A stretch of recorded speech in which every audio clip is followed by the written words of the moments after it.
देवानां च ऋषीणां च गुरुं कांचन सन्निभं बुद्धिभूतम त्रिलोकेशम तम नमामि बृहस्पतिम। जय श्री बृहस्पति देव। जय श्री राधे कृष्ण। आप सभी का आपके अपने YouTube channel B K Mishra present में बहुत बहुत स्वागत है। आइए आज आप सब सुनेंगे बृहस्पतिवार व्रत की कथा।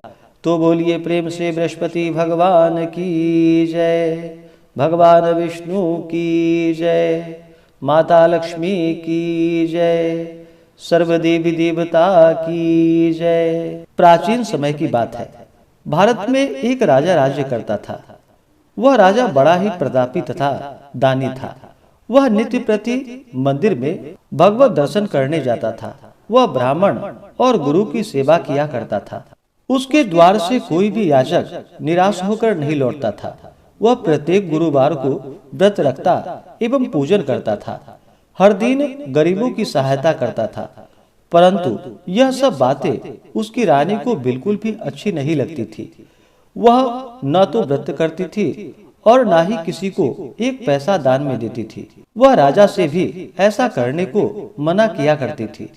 एक समय की बात है कि राजा शिकार खेलने वन को चले गए। घर पर रानी और दासी थी। उस समय भगवान बृहस्पति देव साधु का रूप धारण कर राजा के दरवाजे पर भिक्षा मांगने आए।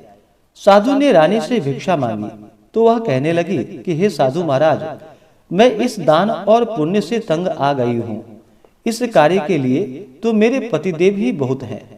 अब आप ऐसी कृपा करें कि सारा धन नष्ट हो जाए तथा मैं आराम से रह सकूं। साधु रूपी बृहस्पति देव ने कहा कि हे देवी, तुम बड़ी विचित्र हो। संतान और धन से कोई दुखी नहीं होता है, इसको सभी चाहते हैं। पापी भी पुत्र और धन की इच्छा करता है। अगर तुम्हारे पास धन अधिक है तो भूखे मनुष्यों को भोजन कराओ, प्याऊ लगवाओ, ब्राह्मणों को दान दो, धर्मशालाएं बनवाओ, कुआं, तालाब, बावड़ी, बाग बगीचे आदि का निर्माण कराओ तथा निर्धनों की कुमारी कन्याओं का विवाह करवाओ। साथ ही यज्ञादि करो। इस प्रकार के कर्मों से आपके कुल का और आपका नाम परलोक में भी सार्थक होगा एवं तुम्हें भी स्वर्ग की प्राप्ति होगी। परंतु रानी साधु की इन बातों से खुश ना हुई। उसने कहा कि हे साधु महाराज, मुझे ऐसे धन की आवश्यकता नहीं जिसको मैं अन्य लोगों को दान देती फिरूं तथा जिसको रखने और संभालने में ही मेरा सारा समय नष्ट हो जाए। साधु ने कहा कि हे देवी, यदि तुम्हारी ऐसी ही इच्छा है तो जैसे मैं तुम्हें बताता हूँ तुम वैसा ही करना। बृहस्पतिवार के दिन घर आंगन को गोबर से लीपना, अपने केशों को पीली मिट्टी से धोना, केशों को धोते समय स्नान करना, राजा से कहना वह हजामत करवाए, भोजन में मांस मदिरा खाना, कपड़े धोबी के यहाँ धुलने देना। इस प्रकार 7 बृहस्पतिवार करने से तुम्हारा सारा धन नष्ट हो जाएगा। यह कहकर साधु महाराज रूपी बृहस्पति देव वहां से अंतर ध्यान हो गए। रानी ने साधु के ऐसे कहने के अनुसार 7 बृहस्पतिवार तक वैसा ही किया और फिर केवल 3 ही बृहस्पतिवार बीते थे कि उसकी समस्त धन और संपत्ति नष्ट हो गई। भोजन के लिए दोनों समय परिवार तरसने लगा तथा सांसारिक भोगों से दुखी रहने लगा। तब राजा रानी से कहने लगा कि हे रानी, तुम यहाँ पर रहो, मैं दूसरे देश को जाता हूँ, क्योंकि यहाँ पर मुझे सभी मनुष्य जानते हैं, इसलिए मैं यहाँ पर कोई काम नहीं कर सकता। अब मैं परदेश जा रहा हूँ, वहाँ कोई काम धंधा करूँगा, शायद हमारे भाग्य बदल जाए। ऐसा कहकर राजा परदेश को चला गया। वह वहाँ जंगलों से लकड़ियां काट कर लाता और शहर में बेचता था। इस तरह जीवन व्यतीत करने लगा। उधर राजा के बिना रानी और दासियां दुखी रहने लगी। किसी दिन भोजन मिलता और किसी दिन जल पीकर ही रह जाती थी। एक समय रानी और दासियों को 7 दिन बिना भोजन के व्यतीत करना पड़ा। तो रानी ने अपनी दासी से कहा कि हे दासी, यहाँ पास ही के नगर में मेरी बहन रहती है, वह बड़ी धनवान है। तू उसके पास जा और वहां से 5 सेर बेझर मांगकर ले आ, जिससे कुछ समय के लिए गुजारा हो जाएगा। दासी रानी की बहन के पास गई। रानी की बहन उस समय पूजा कर रही थी। बृहस्पतिवार का दिन था। दासी ने रानी की बहन से कहा कि हे रानी, मुझे आपकी बहन ने भेजा है, मुझे 5 सेर बेजर दे दो। दासी ने यह बात अनेकों बार कही, परंतु रानी की बहन ने कोई उत्तर नहीं दिया, क्योंकि वह उस समय बृहस्पतिवार की कथा सुन रही थी। जब दासी को रानी की बहन से कोई उत्तर ना मिला तो वह बहुत दुखी हुई। उसे क्रोध भी आया। वह लौटकर रानी से जाकर बोली कि हे रानी, आपकी बहन बहुत ही घमंडी है, वह छोटे लोगों से बात भी नहीं करती। मैंने उससे कहा तो उसने कोई उत्तर नहीं दिया। मैं वापस चली आई। रानी बोली कि हे दासी, इसमें उसका कोई दोष नहीं है। जब बुरे दिन आते हैं तब कोई सहारा नहीं देता। अच्छे बुरे का पता विपत्ति में ही लगता है। जो ईश्वर की इच्छा होगी वही होगा। यह सब हमारे भाग्य का दोष है। उधर रानी की बहन ने सोचा कि मेरी बहन की दासी आई थी, परंतु मैं उससे नहीं बोली, इससे वह बहुत दुखी हुई होगी। अतः कथा सुनकर और विष्णु भगवान का पूजन समाप्त कर वह अपनी बहन के घर आई और कहने लगी कि हे बहन, मैं बृहस्पतिवार का व्रत कर रही थी। तुम्हारी दासी हमारे घर गई थी, परंतु जब तक कथा होती है तब तक हम लोग ना ही उठते हैं और ना ही बोलते हैं, इसलिए मैं नहीं बोली। कहो, दासी क्यों गई थी? रानी बोली कि बहन, हमारे घर अनाज नहीं था। वैसे तुमसे कोई बात छिपी नहीं है, इस कारण मैंने दासी को तुम्हारे पास 5 सेर बेजर लेने के लिए भेजा था। रानी की बहन बोली कि बहन देखो, बृहस्पति भगवान सबकी मनोकामनाएं पूर्ण करते हैं। देखो, शायद तुम्हारे घर में ही अनाज रखा हो। यह सुनकर दासी घर के अंदर गई तो वहां उसे एक घड़ा जो कि बेजर से भरा हुआ मिला। उसे बड़ी हैरानी हुई, क्योंकि उसने एक एक बर्तन देख लिए थे। उसने बाहर आकर रानी को बतलाया। दासी अपनी रानी से कहने लगी कि हे रानी, देखो, वैसे हमको जब अन्न नहीं मिलता तो हम रोज ही व्रत करते हैं। अगर इसने इस व्रत की विधि और कथा पूछ ली जाए तो उसे हम भी कर लिया करेंगे। दासी के कहने पर रानी ने अपनी बहन से बृहस्पतिवार व्रत के बारे में पूछा। उसकी बहन ने बतलाया, हे बहन, बृहस्पतिवार को सूर्योदय से पहले उठकर स्नान करके बृहस्पतिवार का व्रत करना चाहिए, लेकिन उस दिन सिर नहीं धोनी चाहिए। बृहस्पतिवार के व्रत में चने की दाल और मुनक्कों से विष्णु भगवान की केले के वृक्ष की जड़ के नीचे बैठ करके पूजा करनी चाहिए तथा दीपक जलावे। उस दिन एक ही समय भोजन करे। भोजन पीले खाद्य पदार्थों का करे तथा कथा सुने। इस प्रकार करने से गुरु भगवान प्रसन्न होते हैं, अन्न, पुत्र, धन देते हैं। इस तरह व्रत और पूजन की विधि बतलाकर रानी की बहन अपने घर को चली गई। रानी और दासी दोनों ने निश्चय किया कि वे बृहस्पति देव भगवान का पूजन जरूर करेंगी। 7 दिन बाद जब बृहस्पतिवार आया तो उन्होंने व्रत रखा। घुड़साल में जाकर चना और गुड़ बीन लाई तथा उसकी दाल से केले की जड़ में विष्णु भगवान का पूजन किया। अब भोजन कहाँ से आए? दोनों बड़ी दुखी हुई, परंतु उन्होंने व्रत किया। इस कारण बृहस्पति देव प्रसन्न हो गए।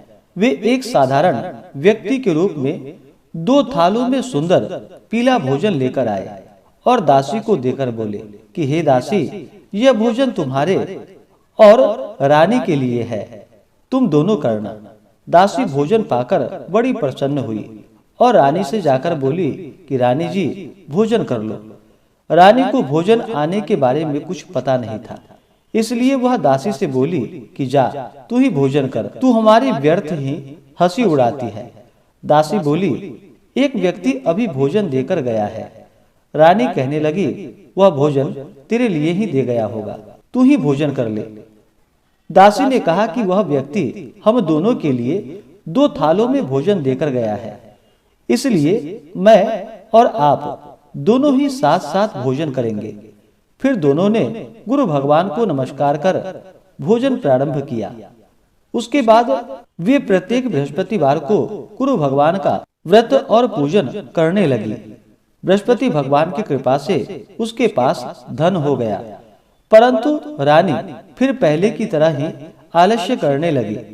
तब दासी बोली कि देखो रानी, तुम पहले भी इस प्रकार आलस्य करती थी। तुम्हें धन के रखने में तुम्हें कष्ट होता था, इस कारण सभी धन नष्ट हो गया। अब जब गुरु भगवान की कृपा से धन मिला है तो फिर तुम्हें आलस्य नहीं करना चाहिए। बड़ी मुसीबतों के बाद हमने यह धन पाया है, इसलिए हमें दान पुण्य करना चाहिए।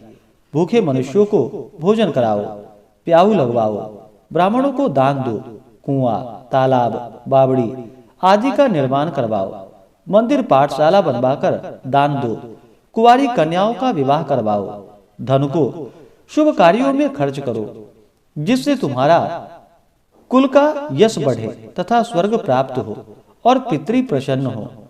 दासी की बात मानकर रानी ने इसी प्रकार के कर्म करने प्रारंभ कर दिए, जिससे उनका काफी यश फैलने लगा।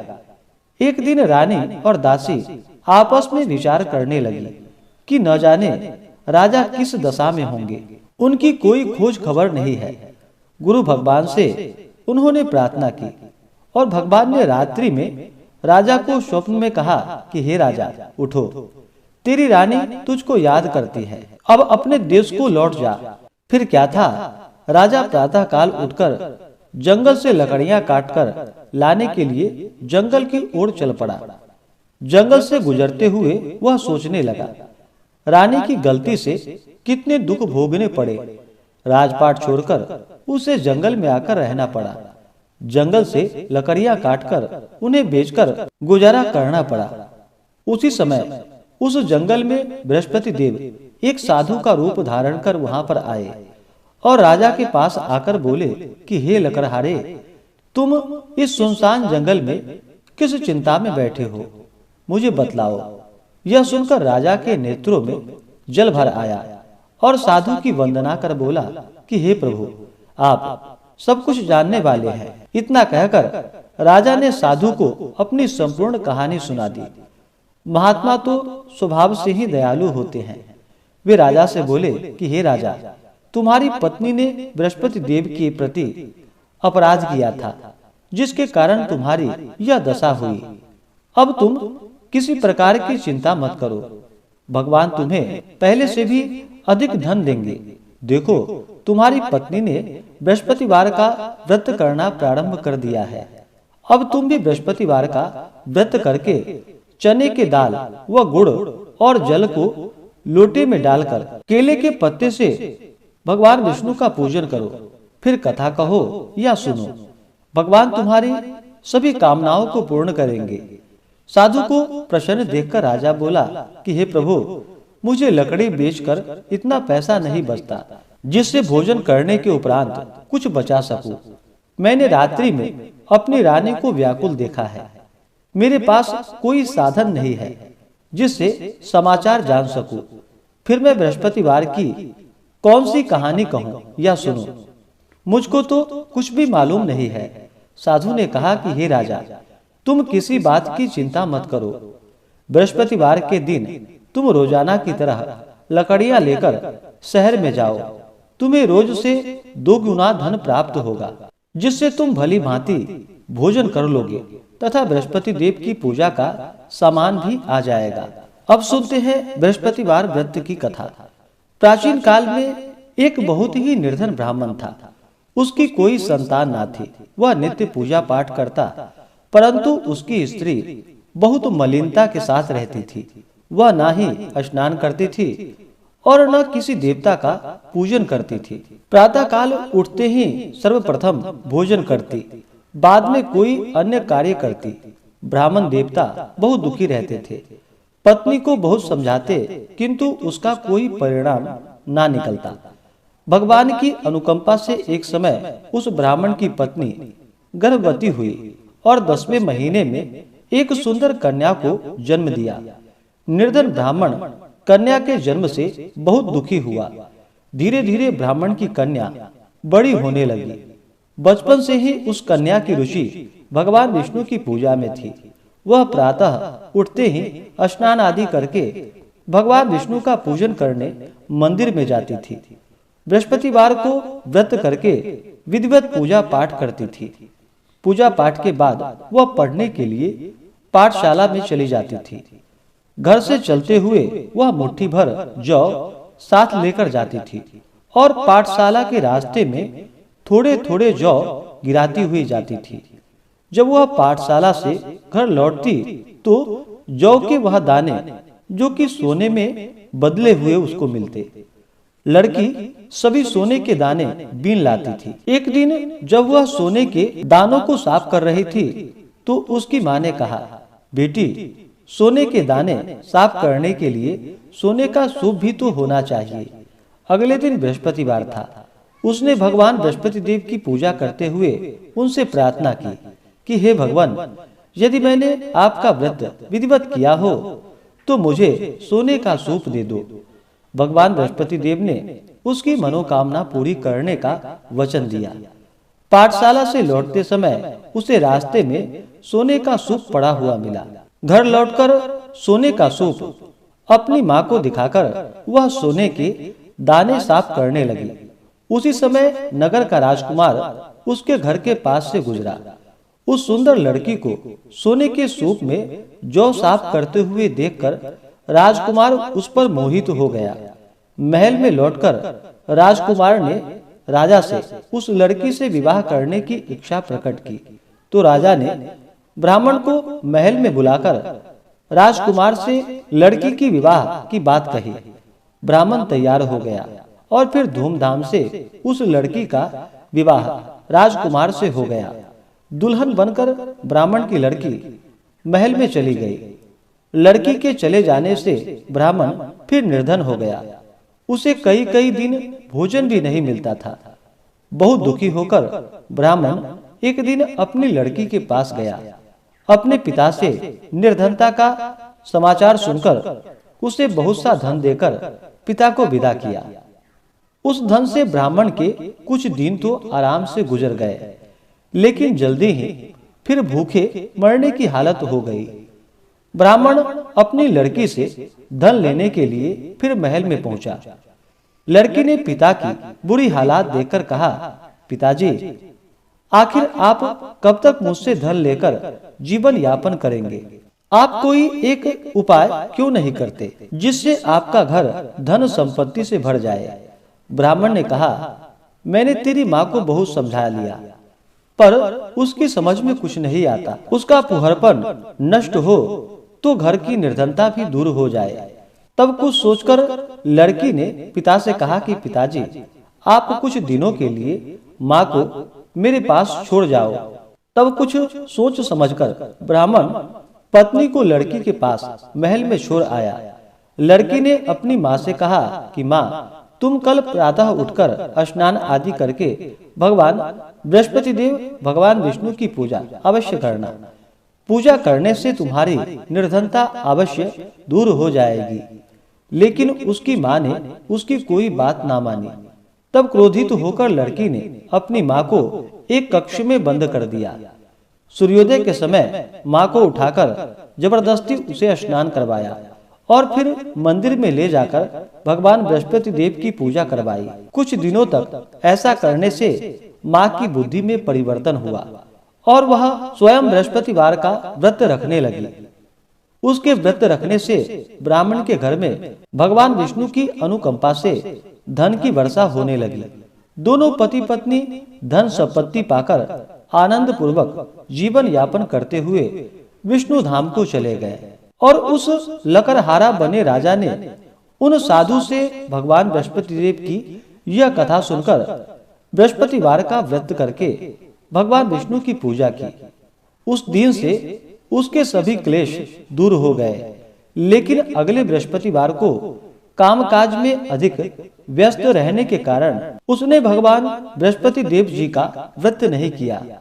भगवान बृहस्पति देव लकड़हारे से क्रोधित हो गए और उसे भूल की सजा दी।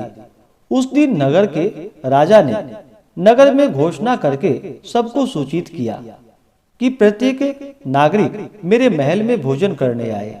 जो नहीं आएगा उसे अपराधी मानकर भारी दंड दिया जाएगा। लकड़हारा बने राजा ने उस नगर के राजा की घोषणा तो सुन ली, लेकिन जंगल से लकड़ी काटकर लाने और उन्हें बेचने में देर हो जाने के कारण वह समय पर महल में भोजन करने नहीं जा सका।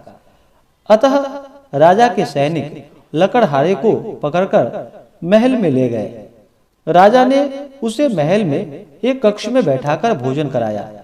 उस कक्ष में एक खूंटी पर रानी का सोने का हार लटका हुआ था। लकड़हारा अकेला उस कक्ष में भोजन कर रहा था। तभी उसने एक आश्चर्यजनक घटना घटती हुई देखी। देखते ही देखते वह खूंटी हार को निगल गई। थोड़ी देर बाद राजा ने हार गायब देखा तो लकड़हारे को कारावास में डलवा दिया। लकड़हारा मन ही मन अपने भाग्य को कोसने लगा। तभी उसे जंगल में मिले साधु का स्मरण हो आया।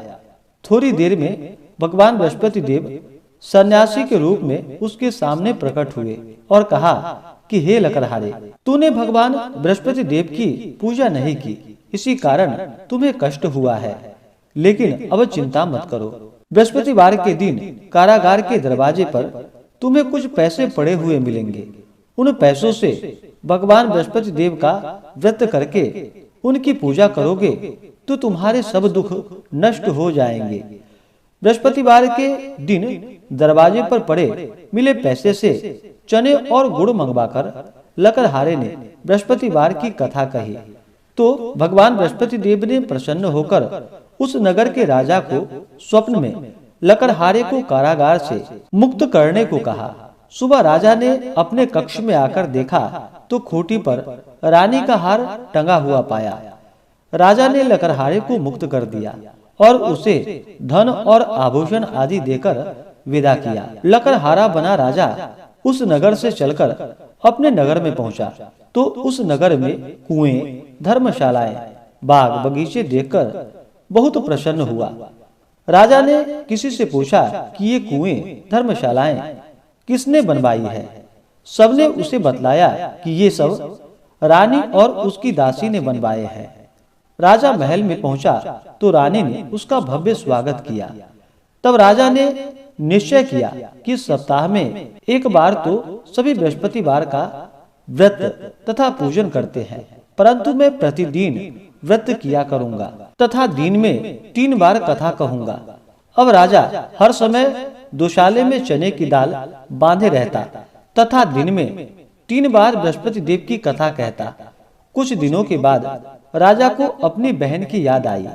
एक दिन घोड़े पर सवार होकर राजा अपनी बहन से मिलने चल दिया। अभी राजा नगर के बाहर पहुंचा ही था कि उसने कुछ लोगों को एक शव को ले जाते हुए देखा। राजा को स्मरण हो आया कि आज उसने किसी को बृहस्पतिवार व्रत की कथा नहीं सुनाई है। राजा ने उन लोगों को रोककर कहा कि भाइयों, आप शव को ले जाने से पहले मुझसे बृहस्पतिवार की कथा सुन लो। लोगों ने राजा पर क्रोधित होते हुए कहा कि तुम पागल तो नहीं हो। लेकिन कुछ बड़े बूढ़े लोगों ने कहा, अच्छा भाई, साथ में चलते चलते तुम अपनी कथा भी सुना लो। राजा ने चलते हुए आधी कथा ही सुनाई थी कि शव हिलने लगा। राजा के पूरी कथा सुनाते ही शव उठकर बैठ गया।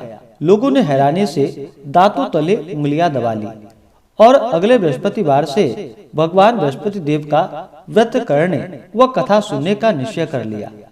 अब घोड़े पर सवार राजा चलते हुए एक किसान के पास पहुंचा।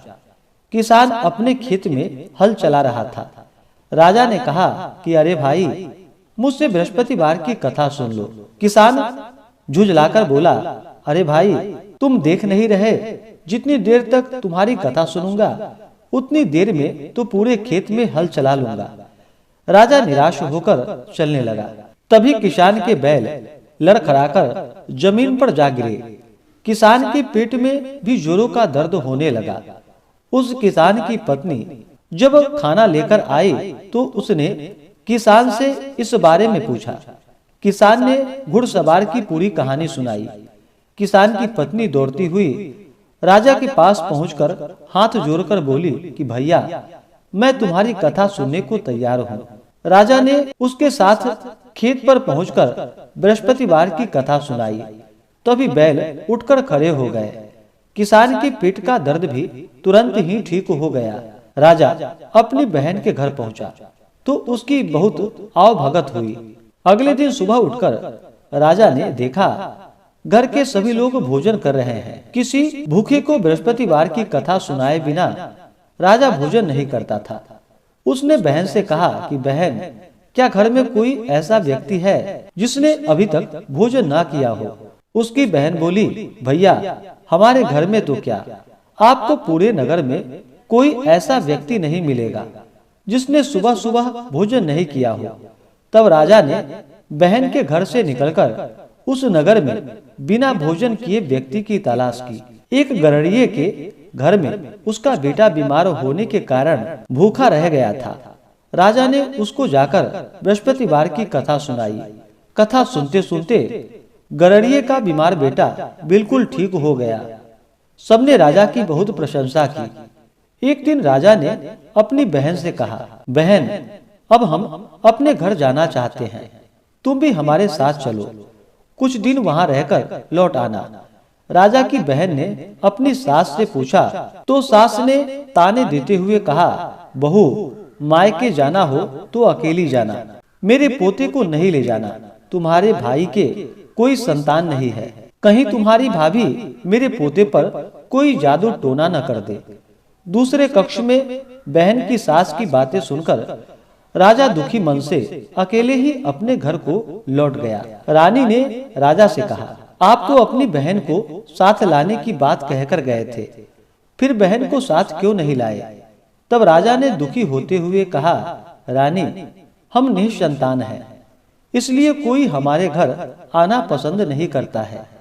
रानी ने राजा को समझाया कि हे प्राणनाथ, हमें बृहस्पति देव ने सब कुछ दिया है, अब भगवान बृहस्पति देव हमें संतान भी अवश्य देंगे। बृहस्पतिवार को विधिवत व्रत करते हुए राजा रानी ने भगवान बृहस्पति देव से संतान के लिए प्रार्थना की। कुछ दिनों के बाद उन्होंने स्वप्न में दर्शन देते हुए कहा, हे राजन, तेरी मनोकामना अवश्य पूरी होगी। एक सप्ताह बाद ही रानी गर्भवती हो गई। 10वें महीने में रानी ने एक सुंदर पुत्र को जन्म दिया। राजा रानी जीवन पर्यंत बृहस्पतिवार का व्रत करते रहे। उनके घर में धन की वर्षा होती रही। इस तरह आनंद पूर्वक जीवन यापन करते हुए राजा रानी भगवान बृहस्पति देव की अनुकंपा से मोक्ष को प्राप्त करके सीधे वैकुंठ धाम को पहुंच गए। बृहस्पतिवार को विधिवत व्रत करके जो स्त्री पुरुष भगवान बृहस्पति देव की पूजा करते हैं तो भगवान उनकी सभी मनोकामनाएं अवश्य ही पूर्ण करते हैं। तो बोलिए प्रेम से भगवान बृहस्पति देव की जय, भगवान विष्णु की जय, माता लक्ष्मी की जय, सर्व देवी देवता की जय। इसी प्रकार से ज्ञानवर्धक जानकारियां प्राप्त करते रहने के लिए, कथा को सुनने के लिए, व्रत पूजा के बारे में जानने के लिए चैनल पे अगर आप नए हैं तो चैनल को लाल बटन दबा करके सब्सक्राइब करें, साथ में बेल आइकन घंटी को दबाएं ताकि वीडियो का नोटिफिकेशन आपको समय से मिलता रहे।